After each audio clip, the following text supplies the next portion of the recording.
시청자 여러분 안녕하십니까? VOA 뉴스투데이 시작합니다.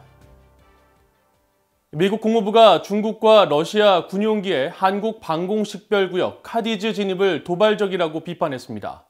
미국의 전문가들은 중국과 러시아가 영내 미국 동맹의 균열을 겨냥한 것으로 풀이하며 동맹국 간 정보 공유 등 공동 대처가 필요하다고 제언했습니다. 첫 소식 김동현 기자가 보도합니다. 미국 국무부는 중국과 러시아 군용기가 대규모로 한반도 주변에서 연합훈련을 벌인 데 대해 단호한 입장을 밝혔습니다. 국무부 대변인실 관계자는 22일 중국과 러시아 군용기 19대가 이날 한국 방공식별구역 안으로 진입한 데 대한 VOA의 논평 요청에 미국은 최근 진행된 도발적인 공군 작전과 관련해 우리의 동맹인 한국과 한국 정부의 우려를 강력히 지지한다고 밝혔습니다. 이어 미국은 이번 사건에 대해 한국과 긴밀히 조율하면서 상황을 계속 주시하고 있다면서 지역을 불안정하게 만드는 시도를 막을 것이라고 강조했습니다. 그러면서 동맹에 대한 미국의 방어 공약은 철통 같다는 기존의 입장을 재확인했습니다.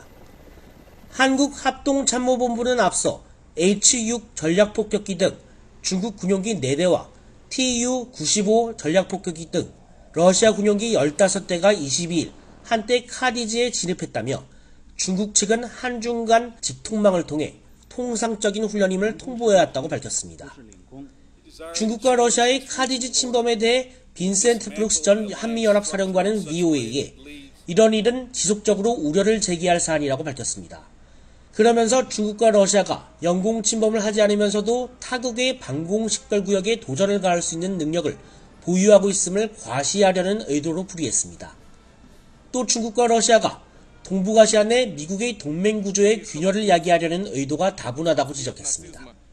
The alliances really need to move forward on how they cooperate with one another so that Russia and China working together don't have the opportunity to create this irritation.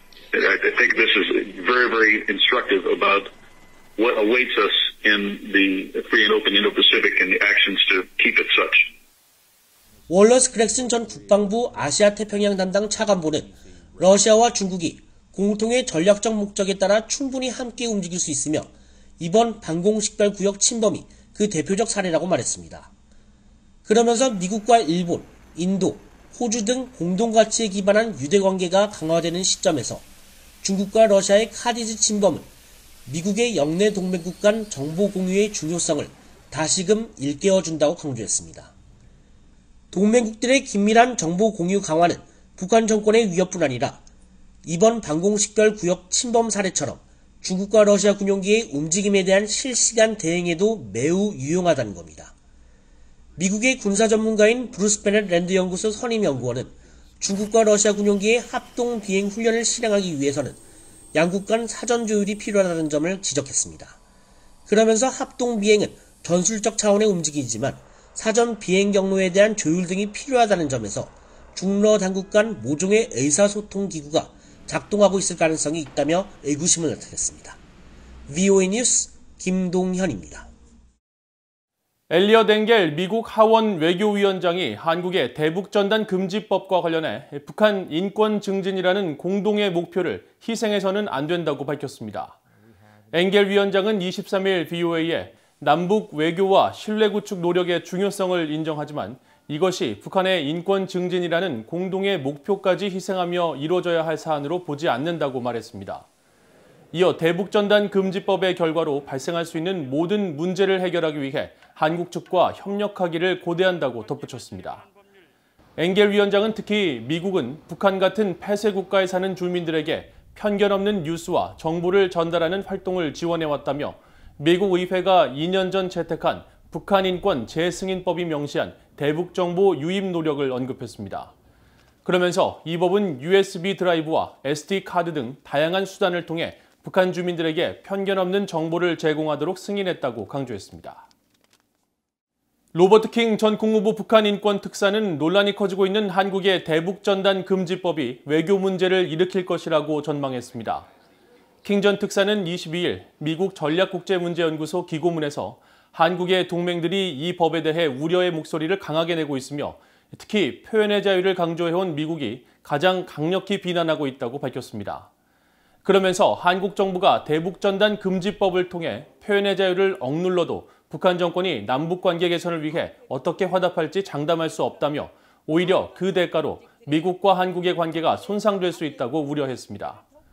킹 전 특사는 23일 VOA에 대북전단 문제가 한국 국내 정치의 문제이지만 동시에 큰 틀의 국제정치에도 파장을 일으키고 있다며 이런 접근은 북한과 외부 세계의 관계 형성에도 부정적 영향을 준다고 지적했습니다. 북한이 2달 연속 사상 최저 수준의 대중무역액을 기록했습니다. 10월에 이어 11월에도 북한의 대중무역 총액이 100만 달러대를 벗어나지 못한 건데 북한 남포항에는 컨테이너들이 수개월째 같은 자리를 지키는 모습이 관측됐습니다. 함지하 기자가 보도합니다. 중국 해관총서가 23일 공개한 11월 북중 무역 총액은 단 127만 3천 달러입니다. 전달인 10월에 기록했던 역대 월간 최저 무역 총액 165만 9천 달러보다도 약 40만 달러가 더 줄면서 역대 최저 기록을 갱신한 것은 물론 100만 달러대마저 위협하는 수준으로 떨어진 겁니다. 지난달과 마찬가지로 11월 북한의 대중무역은 수입보단 수출이 더 많았습니다.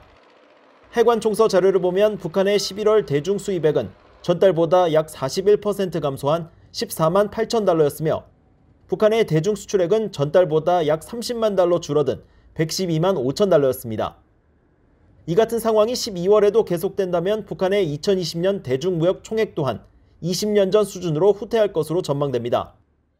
올해 1월부터 11월까지 북한의 대중무역 총액은 5억 3,411만 달러로 지난해 같은 기간에 25억 1천만 달러와 2018년에 21억 8천만 달러 그리고 제재 이전에 51억 9천만 달러에 비해 최대 10분의 1 수준에 불과합니다.